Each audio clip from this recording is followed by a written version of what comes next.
Hello, everyone, and welcome to another episode of the Powerful Man Show. I am your host, Doug Holt, with my co-host, Tim, the Powerful Man Matthews. What's going down, brother? Very well. Got my first cold water plunge of this. I say of the season. I class it as the season starts when it gets cold. Because in summer, you can still do it, but it's just so warm. It doesn't have the same effect. So I think the water was 9 degrees Celsius. So that's, I don't know, like 20. I think it's times it by 3 to get Fahrenheit. About 27 degrees Fahrenheit. So it was pretty chilly. It was nice. But yeah, went in. Came out, did some breath work and some other bits, and then just went straight back in. Like, oh my God, this is great. But it's crazy because right before you go in, the way I do it is I'll put my feet in first for 2 minutes, like a warm-up, then feet and hands, and then you go in, because the idea being that extremities are the hardest ones to resist. Although kind of when it gets to waist height, that's a bit tricky too. But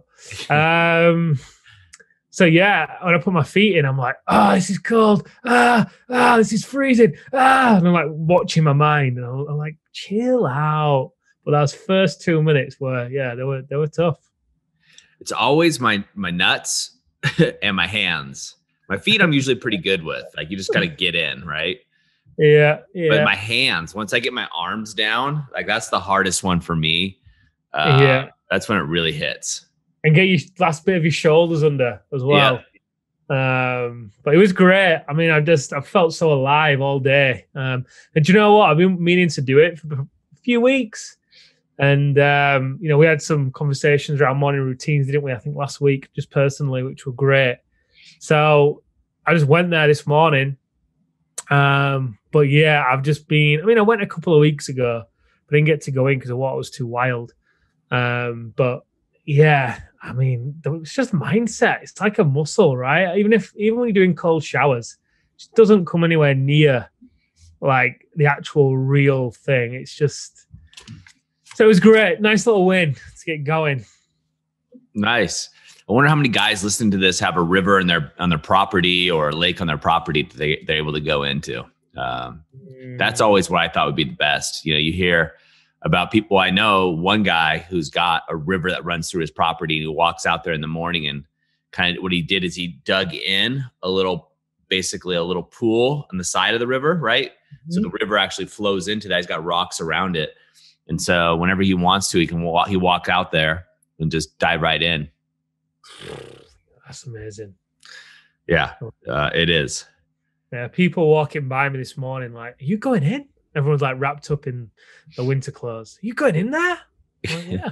I actually got there. There's a woman in there swimming. Nice. Yeah. Yeah. Like, this is cool. So, I loved it. They have a thing in the States, in Alaska, I think it is. I'm sure it's everywhere, but it's called the Polar Bear Plunge. And they do it all over the place. They do it here in Bend, Oregon, actually, in the winter. And, people go in, they jump in as a big group into the cold, frigid waters. And here they do it. You'd love it. It's like a big event. There's like tents. Well, not now because of COVID, but tents and things. And people are watching. There's news crews out there. People go out in the river and swim. And this is like fresh snow melt, So it's legit cold. I've never done it. I've only, if I've been here maybe 2 times that it's gone on, and I just missed it. One time I just happened to walk by and see it going on, and it's pretty cool. What? Strip off and dive in. Yeah, nope, didn't do that.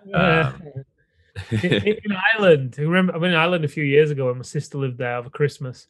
And on Christmas Day, everyone have this ritual where everybody goes down by the ocean and dives into the ocean. And obviously, I think it's the Irish Sea. It's freezing.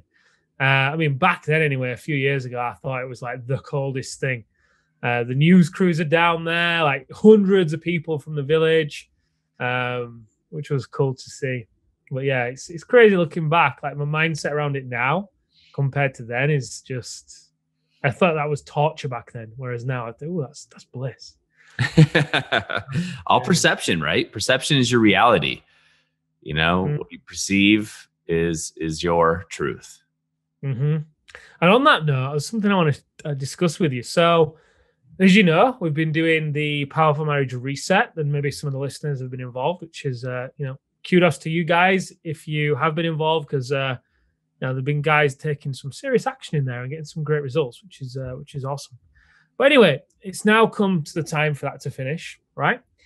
And a lot of guys are raising their hand to want to continue with us, which is, smart thing to do, honestly, because if they're in momentum, it's so much easier to keep it going, right? And one guy, he wants to do it. He's spoken to us before about the activation method, but his reason for not doing it is he said, well, the thing is, there's been dishonesty over finances in the past between my wife and I. And we've agreed that we won't spend any money or make large purchases without us both talking about it and agreeing to it.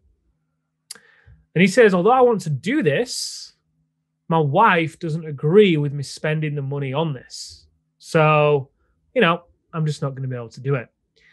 And he's a business owner, makes the money for the household. And I was just curious, how would you handle that situation? The longer version, not the short version. I know the short version maybe, but it's an interesting dynamic, right? And I think guys listening or watching could probably relate to this, because there's an interesting argument. One side, obviously, to be the leader, right? One side to also be on the same page about finances, but kind of asking your wife's permission in order to grow and become a better man, when she's one of the things that's been lacking is leadership as well. And considering, if the marriage isn't in a great place, and why would she want to invest? She might have one foot out the door, right? Thinking about divorce and thinking, well, if he goes and spends whatever the money is, then that's less money that's available for me. And I'm not saying this is the scenario, by the way, if the guy's listening. So yeah, I thought I'd bring it to the table and open it up. Well, I think a lot of men are finding themselves in this situation, Tim. I mean, I've been in this situation personally. Excuse me, guys, my voice. I was up all night. It's part of having kids and a family, which is kind of goes into this, right? You have duties, responsibilities as men that we run into. So my wife and I have a similar stance where we discuss a lot of things. Now at this point, I kind of just do what I want to do, but we're also in a position that allows me to do that, right? She trusts me fully. I manage all the money, the finances. So we're good there. However, for this guy, what I would recommend to him and all the guys listening that find themselves in this situation is, if your wife doesn't want you, there's two things that could be happening here. One, right? One is money stories, right? Even if we have the financial means to pay for something, a lot of times if we didn't grow up with that around us, in other words, I grew up in a family where my parents separated when I was 4 years old. And my brothers and I joke, my dad was a vice president of a very, very large company. My dad always said, buy the best of whatever you can, right? Whatever it is, you're buying a chair, buy the best chair. You're buying, a car, buy the best car you can possibly get. Whereas my mom was always everything had to be on sale, right? So two different mindsets here growing up with and looking at it. And so our money mindset really influence us. So my brothers and I always joke that we always have to have the best thing that we can buy, but always have to get it on sale, right? That's kind of the running joke that we have, but it's somewhat true because that's our programming, right? Mm-hmm. So I'll buy something, but I'll wait till it's 10% off, right? I know that about myself. So I've done a lot of money story, but for this guy and his wife might have a totally different story around money and finances. So for most women, finances and money equals security, safety. In this modern day, how are we going to pay for things? How am I going to survive? And if she doesn't trust him, she's not going to trust him with the money, right? If she's not trusting him in the bedroom, she's not trusting him emotionally, she's not going to trust him with finances. And that's probably most likely what's happening here, right? She is looking after her own security, and probably rightfully so, right? If this is my daughter and she was in a bad relationship, I'd probably, be telling her to do the same thing. Having said that, Tim, as I look at this in this situation, his job now is to talk to her in such a manner that she understands why this is so important, why he needs to do this. And that's what I did. And that's what I would have done, is making sure that that need is fully known and understood, and going through it. So sitting down, step one, right? Step one is sit down with your wife, right? Your partner, and talk to her and say, look, I love you, right? You got to validate first. I love you. I want this marriage to work out. In order for this marriage to work out, I know there's some changes that I get to make, right? And I need help making those changes. And there's a program that I know it's proven to help. It's helped hundreds upon hundreds of other married businessmen just like me. And I want to show up as a better husband for you and for the kids and for the family and also for myself. And this is what the program entails. And my worry is that if things continue to go down the path that they've been going down, right? This money is not going to be the issue. Our relationship is the issue. And I don't want to put a price tag on our relationship and my love for you and our marriage. Our marriage has no price tag. Coming at it from that perspective. So what I did there, Tim, is I made it all about me and the blame all on me, the work all on me, nothing on her. The money's insignificant, guys. All of you guys that are complaining about how much a program costs are making excuses. I've done it before, right? So don't get mad at me, Doug. It's different for you, or Doug, you're part of the program. I am, because it's the best program I've ever found, and I've done so much stuff over the last 20 years, guys. This is by far the best program. That's why I got involved. I mean, Tim founded The Powerful Man. I came on later and got involved. It was absolutely the best program I've been through, and I've been through a ton. So two excuses we make as men are time and money. I don't have the time, or it's not the right time, and I don't have the money. Now, having to go to your wife to get approval, cool, right? No problem having that conversation with your partner, in my opinion, right? Sometimes you just got to freaking pull the trigger. Right? If your wife's 1 foot out the door, you just got to pull the trigger, man. That's all there is to it. Like, you got to go all in. It's like a boxing match, right? If you're boxing, Tyson's boxing soon, which is going to be exciting. But if you're boxing and you're at the last round, right? This could be the last round of your marriage. You just got to start throwing Hail Marys. You got to start throwing haymakers, do whatever you can. I mean, Tyson bit Holyfield's ear. Like, you got to do what you got to do to make this work. And I know you started off this, there was lack of trust around finances earlier for this guy, is what you said. Maybe. Yeah, there's been a lack of trust in various areas, but yeah, one of them was finances. So he just gets to have a conversation with her and sit down and tell her all the reasons. First of all, let her know that, hey, I love you and I want this to work out. And I'm not letting money, I'm not letting time, I'm not letting my own past or my disbeliefs step in the way of this. Now, she still may say no. Oh, for sure. Yeah. I think, sorry, go on. No, go ahead. Yeah, in the validation piece, I love the formula you've given. And I think in the validation piece, I think if it was me, and I'm curious to hear what you think about this, I'd probably include that as well. Look, I get that you may not believe that I'm going to do the work. I get that you may not trust me with the finances because of what's happened in the past. And I understand why. And I get that. And obviously you don't then say, but, and I'm not going to put a price tag on our marriage. I love you and I'm doing the work. I've got to do this work because you mean too much for me to not do it. Yeah. And as well, like you said, she probably, part of this also may be a test, right? I think it's still important to have this conversation, like you've said. And she may be wanting to see as well, okay, well, how committed is he to this? By the way, guys, I'm not saying it's exactly what she's doing. So don't run home and, regardless of what she says, just, dive on it. I mean, I think I probably would, but like you said, last round, I'd definitely be throwing those punches. But some guys don't because of that as well. Some guys literally say, well, look, if I go against her wishes here, then I'm afraid that's the last straw for the marriage. I'm afraid she's going to be out the door. So I get that. So here's what I would do, right? And this doesn't mean this is what you should do, guys. We have not a lot of guys, but we have a percentage of guys that come through the program that hide from their wife that they're in the program, right? Now they hide from their wife, they're in the program. A lot of guys in the Marriage Reset group. There's hundreds of guys in there right now. It's a free group that we're putting on right at the moment. It's going to be closing.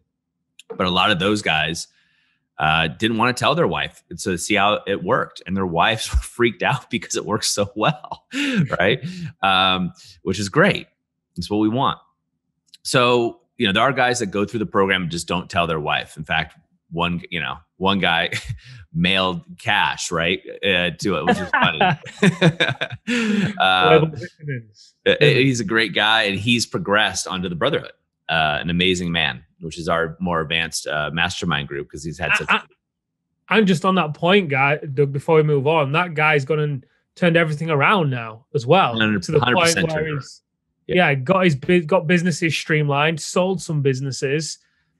Started dating his wife again completely. Even the other week, said to his wife, I've planned a trip for, well, he didn't say this to her, he planned the trip for her, contacted all her students because she's in the fitness space, let them know that his wife was going to be away for the weekend. So he'd organized cover for her class, booked her tickets to go and see her friends, and surprised her with it. Like completely 180.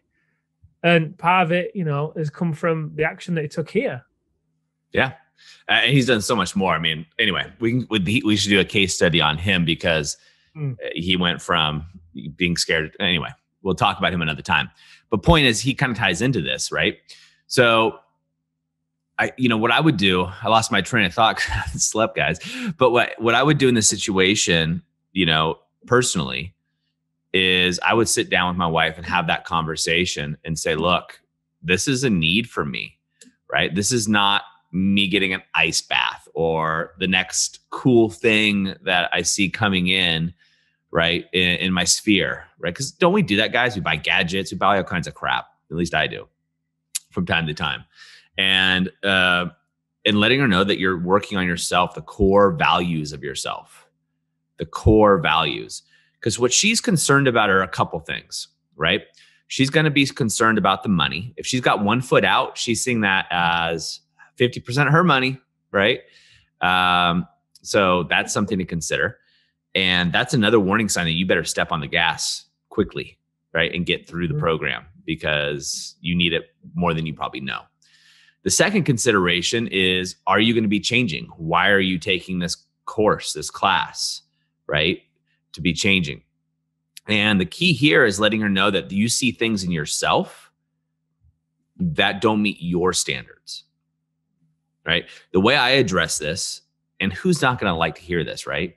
But the way I address this, and I'll reverse it around so you guys can get it, is I say, because I want to be a better husband and a better father to my children, to our children. Never say my, to our children, right? That's key. Imagine if your wife sat you down and said, honey, I want to be a better lover and a better wife for you.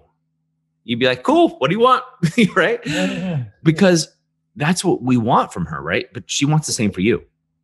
So you want to make sure you address why you're doing this, right? Presumably you're doing this to save your marriage, or presumably you're doing this to up-level yourself, right? Because it's a lot more than marriage, guys. This bleeds over into every area. Like the guy Tim was just mentioning, he did a 180 in his business, and now is doing what he loves, making a lot more money. His personal life is a lot better. His marriage is through the roof. It bleeds into every section, right? The marriage is just the catalyst. And just sit down with her and have a conversation with her about it. And if she still says no, just be like, hey, I feel is a big word here. I feel this is something I need to do. I feel I need to do this for us and for our marriage. And I really want your support. How is the key word here, guys? How can we make this work? Right? Not can we make this work? Not can we get this money, but how can we make this work? And then I would step into a leadership position in my relationship. So if she says no, here's what I'm going to do. That's where I was going with this. Here's what I'm doing. It's, babe, I love you. I love our family. And I'm worried our family's going to be breaking apart. And as your husband, as the man of this house, I love and respect you. And I respect the entity of our marriage. And I'm going to do everything in my power, everything to protect the sanctity of our relationship.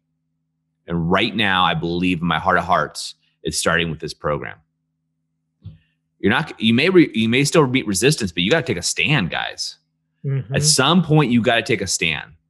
She's waiting for you. She's been waiting probably for years, some of you guys decades, but take a stand for yourself and stand for the relationship. And if you're doing it authentically, which you are, to save your relationship and save your marriage, she'll feel that, right? She'll feel that sense of authority, that sense of authenticity coming through there. And that's super important. You can sense that. I mean, if you hear Tim, myself, Arthur, Mark, any of the coaches, Ryan, alumni coming through, the guys that have been through the program, when they talk about it, you can tell they're authentic.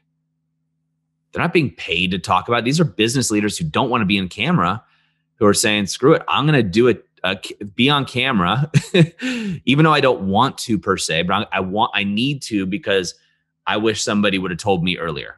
I wish somebody would have got me in the program earlier. That's why they're doing it. You can feel that authenticity, and your wife will be able to feel that authenticity from you as well. And it's incredibly important. But you got to do that. So you're going to validate. Got to go through that validation step. It's got to be all about you, the work that you're doing to help the marriage, your kids, and yourself. You're not fixing your wife. If you start talking about fixing your wife, because that's one of her worries, you're going to try to change her or fix her, you lost. Okay. And then you're going to have to take a stand and take a lead. Like, I'm drawing a line in the sand. Because here's the deal again, guys. And I keep saying here's the deal because it's just, I'm adamant about this. If she leaves you, or if you leave her, you're going to have the same problems the next relationship, and a shitty gap in between, right? Where it's just going to suck unless you fix the actual problem. The analogy that Tim, we use a lot, and just to drive this home, is, so I've got, I don't know what this is, almost 2,000 square feet. It's a basement, right? That I've converted into like an office man cave. And I've got a door over here. And if I were to walk through that door and a little nail is sticking out, right? I built a wall, little nail, and it cuts me in the arm. Like, all right, put a Band-Aid, stop the blood, no big deal. And I walk through there again. Hit same nail, put another Band-Aid on. Then I walk through the next day, same nail, cuts my arm, put a Band-Aid, right? That's what most people do. That's what I used to do. All right, I'm just gonna get a bigger box of Band-Aids, right? When you go through a program like the activation method, or a workshop like the Triad of Connection, or you join a program like the Brotherhood or something else, right? Just got to do something. That's like walking to that door and pulling the nail out so you don't cut yourself anymore. And what happens for a lot of guys when they don't go through the program, we hear from them later on, they get in another relationship. It's the same pattern. Tim, you talked to a guy, I think it was 3 marriages or something, same pattern over and over and over again, until they finally go, wait a minute, the problem isn't the women, it's me. Oh, that's pulling the nail out. That's pulling the nail out rather than just putting a Band-Aid on it. And the program, like the activation method, is pulling the nail out. It's going right to the wall, grabbing the hammer or the nail puller or whatever you want to call it, yanking that sucker out so you stop the bleeding. And it's not the easiest way. Easier to put a Band-Aid on, just easier, right? You just peel and stick. Harder to use a little muscle to pull that nail out. Sometimes that nail could be a little wiggly in there. Might take a little bit more pulling than other people's nails, but you yank that sucker out and life is a lot better. Well said. And just to finish up, there was a guy that took our advice and had this kind of conversation with his wife, and took action fast as well, to give credit to this guy, and then sent a message into us. And this was before having any, before his coaching actually started. Not sure what kind of voodoo that was, but by the time I said I joined a group, she was teared up and said she was sorry that she didn't have any energy and that she loves me. I finished the conversation and thought to myself, this was a good decision. Thank you guys. Day 1 is already better. I'm ready for the work. Went through the steps of the validation, and she had resistance. She was scared. She was worried about what it was doing and it was going to change. And of course, she tried to change her. And yeah, understandable, right? Point being is it works. He went through it. You've got to be willing to take the action and get out of your comfort zone to have that conversation, because by default, that's establishing a boundary and taking a lead, which, most of the guys that come to us haven't been doing for a while. Brilliant. Awesome, Doug. Well said. I really enjoyed that. I think it's going to help a lot of guys. Yeah, well, thanks for bringing it to the table. I had no idea what we were talking about, as usual. It's one of the things I love about you and I doing this show is we get in, we have a conversation usually before, and we just jump right into it. So there's no real pre-planning to it, which gives it a level of authenticity. It's the word I'm looking for. Awesome. Gentlemen, my call out for you. If this is the first time you've come to the show, you found it. Hopefully a friend sent it to you guys. That's something we ask you guys to do a lot, is send it to another friend, right? Let's break more men free. If it's your first time, go over to thepowerfulman.com/bonus. That's thepowerfulman.com/bonus, and go ahead and get that Reignite cheat sheet. We've got that one back up there for you guys because guys are getting such great results with it. It's free, right? And you get a taste of the methodologies. Just one possibility that we showcase. And if you've been here more than once, for some of you guys, you've been here over 100 times. We love you guys. I love the comments that we get, but we like it also if you just leave a review, just a simple review, right? An authentic, honest review. So other men like you can find this as well. And we can continue to help men all over the world break free and live epic lives. So guys, that's a wrap for us here on The Powerful Man Show. Have an amazing week, and we'll talk to you soon.